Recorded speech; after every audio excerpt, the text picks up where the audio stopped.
Bueno, ahora vamos a hablar del segundo premolar inferior. Vamos a ir con el ejemplo de los izquierdos. Bueno, el segundo premolar inferior es el número 5 en la arcada. O sea, el segundo premolar es el número 5. Si hablamos inferior, acuérdense que 4 derecho, 3 izquierdo. En este caso vamos a usar el ejemplo del 35. Bueno, ¿qué tenemos que saber a modo muy general? Que el segundo premolar inferior es muy parecido al primero, especialmente desde una vista vestibular y una vista proximal medio que también.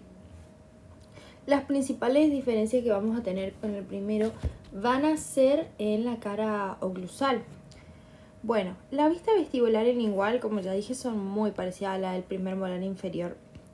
Nada más que la cúspide lingual del segundo premolar está un poquito más desarrollada a comparación del primero, o sea, es más alta. En algunos casos casi alcanza el plano oclusal. Este mayor desarrollo de estas cúspides se debe a un mayor desarrollo del lóbulo lingual. En una vista lingual, si la cúspide lingual es grande, ya no se va a ver la cúspide vestibular como pasaba en el primero, que sí veíamos la cúspide vestibular. En una vista proximal podemos ver que son muy similares a la del primero. Lo más notable es el mayor desarrollo de esta cúspide lingual, como ya dije. Y vamos a observar que esta cúspide lingual va a ir de una forma creciente si nos ponemos a comparar con el canino. A ver si puedo hacer más zoom. No puedo. Vamos a ver que en el canino empieza a aumentar esa cúspide. En el primer premolar ya aumentó un poquito más, aunque sigue baja. Y ya en el segundo premolar ya esa cúspide está mucho más alta. Si vamos a ver esto desde una vista apical, vamos a ver que no tenemos grandes diferencias en una vista apical. Vamos a acá. Vamos a ver el foramen apical. Este foramen suele estar un poco desplazado hacia distal. Y a través de este foramen ustedes saben que pasan vasos, nervios y todo lo que inerva el diente. Bueno, ¿qué diferencia vamos a tener con el primer molar? Vamos a hacer que el primer molar presenta, como ya le dije, en su cara oclusal la apófisis adamantina. El segundo, en su gran mayoría, no tiene apófisis adamantina. Eso se tienen que acordar. Acuérdense que en el primero teníamos en la cara oclusal acá, donde está acá, esta apófisis adamantina. Este es un primero, de mucho más ovoide, esta apófisis. En el segundo, esa apófisis no la vamos a ver en la mayoría de los casos, pero siempre hay algunas variantes. Bueno, las cúspides. Vamos a ver que la cúspide vestibular siempre va a ser la de mayor tamaño en este caso. Y bueno, la cúspide lingual la más chica. Estas son todas generalidades de este diente. Nosotros sabemos que este diente puede ser bicuspidio, o sea, puede tener dos cúspides, triscuspidio, como en este caso que tiene tres, tiene una, dos, tres, o muy raro, tetracuspidio también puede llegar a pasar. Bueno, a modo general, ¿cuándo comienza a calcificarse este diente? Bueno, es la calcificación comienza a los 4 años. Erupción entre los 10 a 11 años. Saben que termina 3 años después, entonces terminaría aproximadamente entre 13 y 14 años de erupcionar, de calcificarse. ¿Cuál es la dimensión total? La longitud total de este diente es de 23 milímetros. La porción coronaria es de 8 milímetros. Y la radicular es de 15 milímetros. Tiene una raíz bastante grande. Mesiodistalmente va a medir 7,3 milímetros. Y vestíbulo palatino, acuérdense de adelante hacia atrás, va a medir 8.1 milímetros. O sea, si yo miro en una vista proximal, así, va a medir 8.1 milímetros. Bueno, ¿cómo ocluye segundo premolar inferior? Bueno, hablamos de que es el quinto. Ahí vamos a hacer la oclusión. Vemos ahí. Bueno, este es un primer premolar y este es un segundo premolar. Bueno, en el segundo premolar inferior vamos a ver que va a ocluir con dos dientes superiores. Va a ocluir con la mitad distal, si esto lo dividimos, vamos a borrar esto, distal mesial. Este es un primer premolar superior y este es un segundo premolar superior. Esta es una M superior. Bueno, el 35 en este caso va a ocluir con la mitad distal del primer premolar superior y la mitad mesial del segundo premolar inferior. ¿Cómo se interpreta esto? Bueno, esta relación es típica en la oclusión dentaria normal, o sea, cada diente va a ocluir con sus antagonistas, excepto los terceros molares que ya vamos a ir viendo y los incisivos, que saben que no ocluyen. Bueno, ¿qué garantiza que se unan de esta manera? Que tengan una estabilidad en la arcada, que tengan una protección de los movimientos funcionales. Más específicamente, el segundo premolar inferior, ¿con quién va a ocluir? Con la vertiente distal del primer premolar superior y la vertiente mesial del segundo. Para que entendamos esto, cuando nosotros masticamos, los dientes no chocan cúspide con cúspide, sino que se acoplan como si fueran las piezas de un engranaje, de un rompecabezas. Este premolar inferior justo se va a enganchar con los premolares superiores, distribuyendo las fuerzas. Bueno, ¿qué quiero que sepan de este premolar? Como ya le dije, el segundo inferior comparte muchas similitudes con el primero inferior, especialmente la cara vestibular y la lingual. Sin embargo, tiene varias variaciones morfológicas muy importantes en su cara oclusal. Y esto va a presentar un desarrollo notorio de la cúspide lingual. Puede presentar 2, 3 o hasta 4 cúspides, lo que le va a convertir en una pieza muy variable. La porción coronaria de la cara oclusal, a ver, vamos a ver esta, ¿cuál es? Esta es tetracúspide. Bueno, vamos a ir con otra, una más sencilla. La porción coronaria, si nosotros estamos hablando acá de la cara oclusal, vamos a ver que tiene una forma pentagonal. ¿Cómo sería esa forma pentagonal? Bueno, va a tener la base hacia el lado lingual, va a tener estos lados así y las dos vertientes mesiales. Va a compartir varias características con el primero porque va a tener su surco principal, sus fosas, que ustedes eso ya conocen. Bueno, la cara libre, la vestibular, vamos a observar los 3 lóbulos de desarrollo. Pero esto, yo lo hice muy exagerado, esto es literalmente es mínimo. No es que vamos a tener así súper marcados estos surcos, no. Pero acá apenas se llega a notar estos 3 lóbulos. En la lingual vamos a tener uno bien marcado. Y si fuera la forma, si es bicuspidio, si tenemos una cúspide acá y otra acá. Si fuera tricuspidio, vamos a tener en la lingual dos lóbulos así marcados. Y las caras proximales, la mesial y la distal, bueno, la de menor oblicuidad y convexidad siempre va a ser el premolar inferior. Nosotros sabemos que tanto la cara mesial como la distal van a converger hacia el lado lingual. Eso es algo que no se tiene que olvidar, tanto el lado mesial como distal van a converger hacia el lado lingual. Bueno, la cara oclusal, como ya le dije, es la más variable que existe. Y vamos a tener 3 tipos de cara oclusal.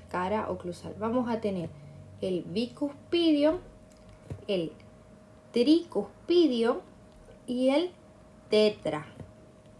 Tetra viene de 4, cuspidio. El bicuspidio vamos a tenerlo en un 76% de los casos, un montón.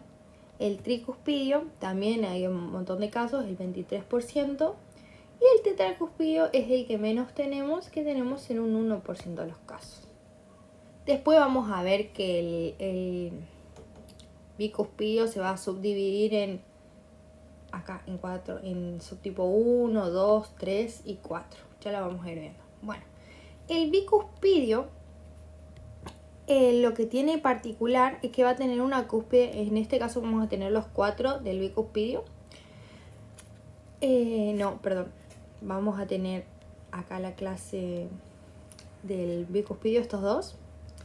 Bueno, lo que vamos a tener acá es un lado vestibular mucho más grande que el lado lingual. Vamos a tener un surco que nos va a separar esas dos cúspides. Vamos a tener los subtipos más importantes, que es el subtipo 2, que vamos a tener un 18%, el subtipo 2, y el subtipo 3, que lo vamos a tener en un 15% de los casos. 15%. Bueno, ¿qué pasa con esto? El subtipo 2 vamos a tener una gran concavidad en vestibular, y en el subtipo 3 este es el que más se parece a un premolar, a un primero. ¿Por qué? Porque yo les dije que en el segundo no vamos a tener esa apófisis adamantina. Y es verdad, no la tenemos. Pero el subtipo 3 tiende como a querer formar una especie de apófisis adamantina, pero no es tan grande como la del primero. Es mínimo, una elevación mínima acá en el medio. Pero vamos a tener ese surco que va a querer, el surco principal, que va a pasar arriba de esta mínima apófisis que se forma. Y esto nos va a dar el subtipo 3 del bicuspidio. Luego el tricuspidio, vamos a tener el tricuspidio. ¿Por qué? Porque tenemos 1, 2, 3 cúspides. Bueno, el tricuspidio, ¿qué pasa con este? Vamos a tener una cúspide vestibular y dos linguales, una mesiolingual y una distolingual. Vamos a ver que vamos a presentar dos formas de tricuspidio. La forma de V, que vendría a ser esta, la forma de V, y la forma de T. Bueno, en la forma de V vamos a tener acá una fosa principal, y de ahí van a salir dos surcos hacia vestibular y un surco hacia lingual. Y en la forma de T vamos a ver, esos surcos son bastante inclinados en la forma de B. Y en la forma de T esos surcos son más derechos, son más rectos más que derechos, son más rectos y son más profundos. Y el tetracuspidio lo que tiene es que es muy poco común, y en vez de tener dos cúspides vestibulares, linguales, vamos a tener tres cúspides. Ahí sería un tetracuspidio. Bueno, un dato clínico de importancia que no se tienen que olvidar es que el primer premolar inferior es el que presenta la apófisis adamantina. Y el segundo premolar generalmente no lo tiene, pero si es pequeño, si la llega a tener, va a ser pequeña y va a tener ese mini surco que lo va a recubrir. Bueno, como yo le dije, el bicuspidio tenemos 4 tipos. Vamos a tener más que 4 tipos, 4 subtipos se dicen. Sabemos que el bicuspidio está en el 76% del total de todos los premolares, pero cada subtipo va a presentar diferente morfología en la cara oclusal, en la posición y el tamaño de tanto los surcos, los rebordes y las cúspides. El subtipo 1, que es el que está acá marcado, es el que encontramos con mayor frecuencia en el 23% de los casos. Vamos a tener una cúspide vestibular de gran tamaño, pero también vamos a tener en ese subtipo una cúspide lingual que tiene un tamaño casi similar, pero solamente es levemente pequeño, apenas. Vamos a tener la línea intercuspidia, o sea, este surco que va a estar equidistante entre ambas caras. Este de particular lo que tiene es que es el único subtipo cuya cúspide lingual va a querer alcanzar el plano de oclusión. Vamos a tener obviamente los surcos principales y los surcos secundarios, que van a surcos secundarios siempre acuérdense que son los que nos van a dar los rebordes marginales. Luego vamos a tener el subtipo 2, que es muy parecido, ¿vieron? Pero es como que se tiende a hundir ese surco principal. Este vamos a tener en el 15% de los casos, es menos frecuente, 15%. ¿Qué pasa? Vamos a ver, perdón, este está en el 18% de los casos. Es el tercero más frecuente. Bueno, ¿qué características tiene? Que la cúspide vestibular de este es más alta que la lingual. La cúspide lingual no va a alcanzar el plano de oclusión, está a 1 milímetro, o sea, menos 1 milímetro del plano de oclusión. En cambio, en el subtipo 1 sí alcanzaba el plano de oclusión. ¿Qué pasa con este surco principal? Es mucho más profundo, acá lo vamos a marcar bien, es mucho más profundo que en el primero, en el subtipo 1, y va a tener como esa convexidad hacia el lingual. Y luego vamos a tener el subtipo 3, que vamos a tener en un 15% de los casos, que como yo ya les dije, el subtipo 3 lo que va a presentar acá en el medio es esa apófisis adamantina como en el primer premolar, pero mucho más pequeña. Y generalmente, acá no se nota, pero generalmente tiene, los surcos se tienden a unir, tienden a pasar arriba de esa apófisis, pero leve. La cúspide vestibular va a ser más prominente que la lingual y la lingual siempre va a estar en un plano inferior. Y luego vamos a tener el subtipo 4, que nosotros decimos que este subtipo 4 es la transición hacia un tricúspido, perdón. Va a ser el segundo en frecuencia de aparición. ¿Qué pasa con este subtipo? Bueno, miren, presten atención al reborde, a la parte mesial. Bueno, se va a fusionar el reborde marginal mesial con la cúspide lingual. Entonces este reborde desaparece. Y el reborde marginal distal va a ser mucho más voluminoso en este caso.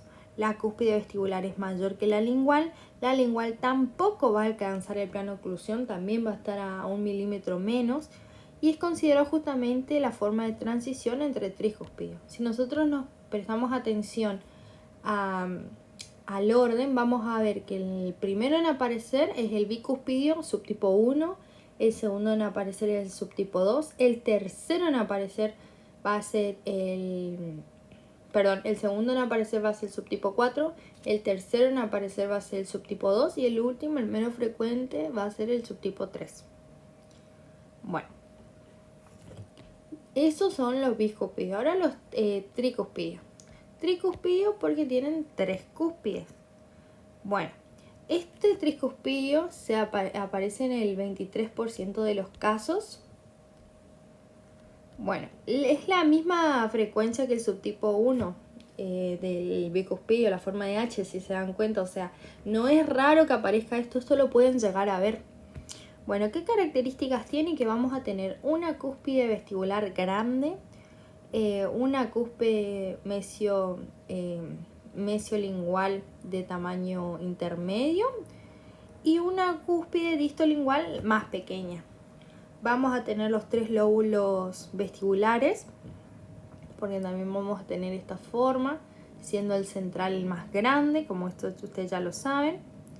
Bueno, ¿qué pasa con esta cara oclusal? Bueno, vamos a tener una fosa central que está más desplazada hacia distal y lingual. Bueno, de esta fosa van a partir los surcos principales. Va a partir un surco hacia lingual, que es el surco ocluso lingual, que es el que me va a dividir acá mis dos cúspides linguales. Luego vamos a partir un surco hacia mesial y otro hacia distal, que me va a determinar mi cúspide vestibular. Esto puede ser en forma de Y, en forma de B, en forma de T, si fuera un poquito más plana como la vemos arriba. Y bueno, esto también va a terminar en fositas secundarias, que las vamos a tener acá, que esas fositas van a seguir con surcos secundarios, este le hice muy grande, que van a determinar los rebordes marginales. Bueno, ¿cómo sería el orden en tamaño acá? El vestibular es el primero, el segundo es el mesial, mesiolingual, y el tercero es el distal. Esta variante es muy común, o sea, no debe considerarse como si fuera una anomalía. La forma clave para identificar esto es la de letra Y o Y. Y su configuración no va a afectar a la morfología de la pulpa en este caso. Acá tenemos un ejemplo de un tricuspidio. Bueno, ahora un tetracuspidio. ¿Qué pasa con este? Este aparece, nunca aparece. Este nunca lo van a ver, o sea, este aparece, si es que aparece, en el 1% de los casos. Es extremadamente raro. Es tan poco común que puede ser que nunca lo vean en la clínica, ni siquiera en los modelos de estudio. Va a tener 4 cúspides. Siempre acuérdense que la vestibular es una. Y la que se divide es la lingual. Van a tener una cúspide mesiolingual, distolingual y la más chiquitita de todas, una cúspide lingual adicional que está como en el medio. Bueno, aunque es muy raro, es importante que sepan que existe esto para no confundirlo con una anomalía dentaria, para no confundirlo con un diente temporario tampoco. Bueno, ¿qué tenemos que saber aparte? Bueno, ya vimos todas las caras oclusales. ¿Qué más tenemos que saber de todo esto? Existen, vamos a tomar ejemplo con este tricuspidio, existen, como ya les había dicho, las aristas longitudinales, que es esta que estoy marcando acá, que esta arista longitudinal es la que me va a delimitar mi área funcional, o sea, me va a determinar mi cara oclusal. Como ya les dije, las cúspides están formadas por dos aristas, una arista lisa o vertiente y una vertiente armada, que la vertiente armada siempre va a ser la que va hacia el lado oclusal. Bueno, entre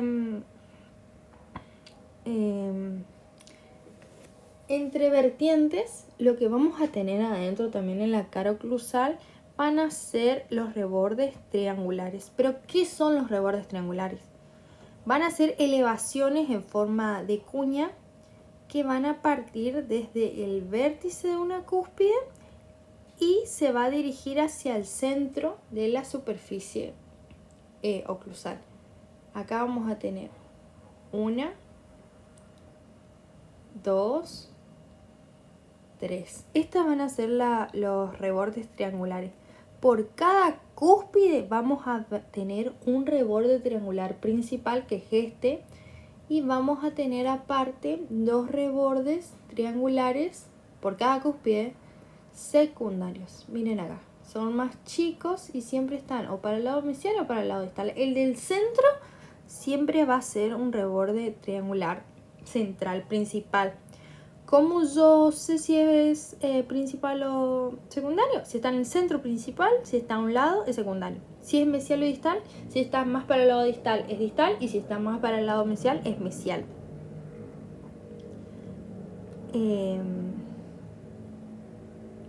Bueno, ¿qué más quiero que sepan de esta cara? Acuérdense que las de afuera siempre va a ser arista lisa. Lo de adentro siempre va a ser vertiente armada, arista armada, y la longitudinal es la que a mí me va a delimitar mi pieza dentaria, o sea, mi área funcional. Y en el medio vamos a tener así mis vertientes triangulares. las principales y las accesorias. Bueno, si hablamos un poquito ahora de la cara vestibular, a ver si la tengo acá. Vamos acá arriba porque... la tengo acá, buenísimo. Bueno, vamos a hablar un poquito de la cara vestibular. ¿Qué forma tiene esta cara? Pentagonal, al igual que el primero. O sea, es muy difícil en este sentido identificarlo porque es prácticamente igual, con el vértice hacia oclusal. Bueno, la base del pentágono siempre va a estar hacia el cuello anatómico, o sea, hacia la zona cervical, pero esta cara va a ser un poquito más homogénea que en un primero, pero es mínimo. Si lo tenemos que comparar con un primero, vamos a ver que el lado mesial y distal son asimétricos, porque van a tener una diferente inclinación. Pero en el segundo, estos lados son un poquito más similares, pero siguen conservando esa pequeña diferencia, aunque sea menor. La oblicuidad del lado mesial va a ser 15 y del lado distal va a ser 20 grados. Por ende, mi vértice va a tender a mirar hacia mesial. Aunque es mínimo esto, lo sigue haciendo. Pero ¿por qué? Acá aparece 15 y 20 como que es re desproporcional igual en primera. No, puede pasar que sea 15 y 20 o 15 y 15 o 20 y 20. Por eso es que se dice que esto es un poquito más proporcional, porque esto puede llegar a variar. Bueno, el lado cervical, vamos a ver que está formado por dos vertientes que van a converger hacia el lado cervical, van a diverger hacia el lado oclusal. Vamos a ver que está levemente inclinado hacia mesial. Y bueno, en este lado oclusal lo que vamos a tener es que en mesial vamos a tener una inclinación de 20 grados y en distal una inclinación de 25. ¿Qué quiere decir esto? Si yo trazo una línea según el plano de oclusión, ahí no me salió tan derecho, vamos a ver que el lado mesial va a medir 20 grados y el lado distal 25 grados. Esto corresponde, por ejemplo, si hablamos en un canino. ¿Se acuerdan que el canino era 25 mesial y 30 distal? Bueno, en ese caso, en el canino, íbamos a tener una mayor inclinación hacia mesial. En este caso, también vamos a tener una inclinación hacia mesial, como en el canino, pero no tan fuerte, no tan marcada. Porque en este segundo premolar esta vertiente va a estar un poquito más centrada, va a estar equidistante entre mesial y distal. Y bueno, acuérdense de los desarrollos de los lóbulos. Nunca se olviden que el central siempre va a ser el más grande y los laterales, mesial y distal en este caso, son más chicos, pero son bastante proporcionales entre sí. ¿Qué pasa con esta cara? En esta cara vamos a tener también, o sea, podríamos llegar o no a tener en esta parte las periquematíes. Pero en este premolar son bastante raras o inexistentes, o sea, podría llegar a haber, no piensen que no. En el canino eran muy comunes, en el primero inferior ya eran poco frecuentes y en el segundo pueden ser que estén o directamente que sean inexistentes. Bueno, y si hablamos de la cara lingual, vamos a ver que lo más distintivo de esta cara va a ser Vamos acá con la cara lingual. Vamos a ver que lo más distintivo de esta cara va a ser el desarrollo cuspidio. Vamos a darnos cuenta que, primero que nada, que la cara lingual va a ser más grande, va a ser más alta. Y si es un bicuspidio, o sea, si tenemos dos cuspidios, vamos a tener una sola vertiente. Y si es un tricuspidio, vamos a tener dos vertientes. Si era tetracuspidio, vamos a tener tres vertientes. En este caso tenemos un bi y un tricuspidio. La forma del bicuspidio, saben que es la más frecuente, vamos a tener solamente esa cúspide lingual, vamos a tener un buen desarrollo, Si es bicuspidio casi va a llegar al plano de oclusión. Y en la forma triscuspida no es tan frecuente, vamos a tener una cúspide mesiolingual, vestibulolingual. ¿Cómo nos vamos a identificar? Por este surco lingulo-oclusal, que va a ir del lado oclusal a la parte lingual. ¿Cuál es la diferencia? Acá nada más entender el tema de si es bi o tricuspidio. En la forma tricuspida, la presencia del surco de desarrollo lingual y la doble convexidad en ese tercio oclusal son lo que nosotros tenemos que ver para ver si es un tricuspidio, para prestar atención en esos casos. Y cuando hablamos de las caras proximales, vamos acá está señalado el plano de oclusión. Bueno, si vamos a la forma general de esta cara, vamos a decir que tiene forma romboidal. Esta forma romboidal es típica en los premolares, más que nada los premolares inferiores. Y bueno, ¿qué tenemos que darnos cuenta? La altura cuspidia es un rasgo muy distintivo en esta vista, porque a diferencia del primer premolar inferior, la cúspide lingual está más reducida. En el segundo premolar inferior, en la forma bicuspidia, está un poquito más alta, está mejor desarrollada. Acuérdense, a 1 milímetro del plano oclusal. Y vamos a tener una inclinación de la cara oclusal, o sea, la superficie oclusal se va a encontrar inclinada hacia lingual. Esta inclinación va a formar un ángulo con respecto al plano oclusal de aproximadamente 10 a 15 grados. Esta inclinación así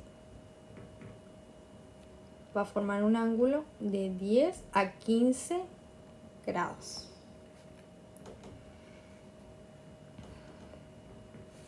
Y si nosotros hablamos de la vertiente armada de la cara vestibular, que es la que está marcada, vamos a ver que se va a formar un ángulo entre 15 a 20 grados. Esta inclinación también es lo que contribuye con la cara oclusal, que se proyecte levemente hacia el lingual. Esta proyección hacia el lingual va a ser lo que va a mejorar ese anclaje que se va a dar con los dientes antagonistas, como el primer molar superior, por ejemplo. Bueno, que yo quiero que entiendan también de la raíz. Estos dientes son monorradiculares, tienen una sola raíz. Tienen una forma ovoidal si hacemos un corte. Esto significa que sus diámetros vestibulolingual y mesiolingual son bastante proporcionales entre sí. No es elíptico como en el caso del canino inferior, que ya conocíamos. Y los canales radiculares casi siempre no se notan tanto en este caso, a diferencia de un canino inferior donde los surcos y las bifurcaciones eran un poquito más comunes. Los canales accesorios son muy raros. Ustedes tienen que entender que esta raíz es más simple, es menos variable que la del premolar superior o la del canino inferior. Esto más adelante van a ver que se facilita mucho en los tratamientos de endodoncia, pero sin embargo siempre se recomienda realizar alguna radiografía o algo para poder ver la disposición de la raíz. Y como saben, siempre la raíz en la parte apical tiende a tirar hacia distal. Bueno, y eso es todas las características, las más importantes de este premolar, segundo premolar inferior.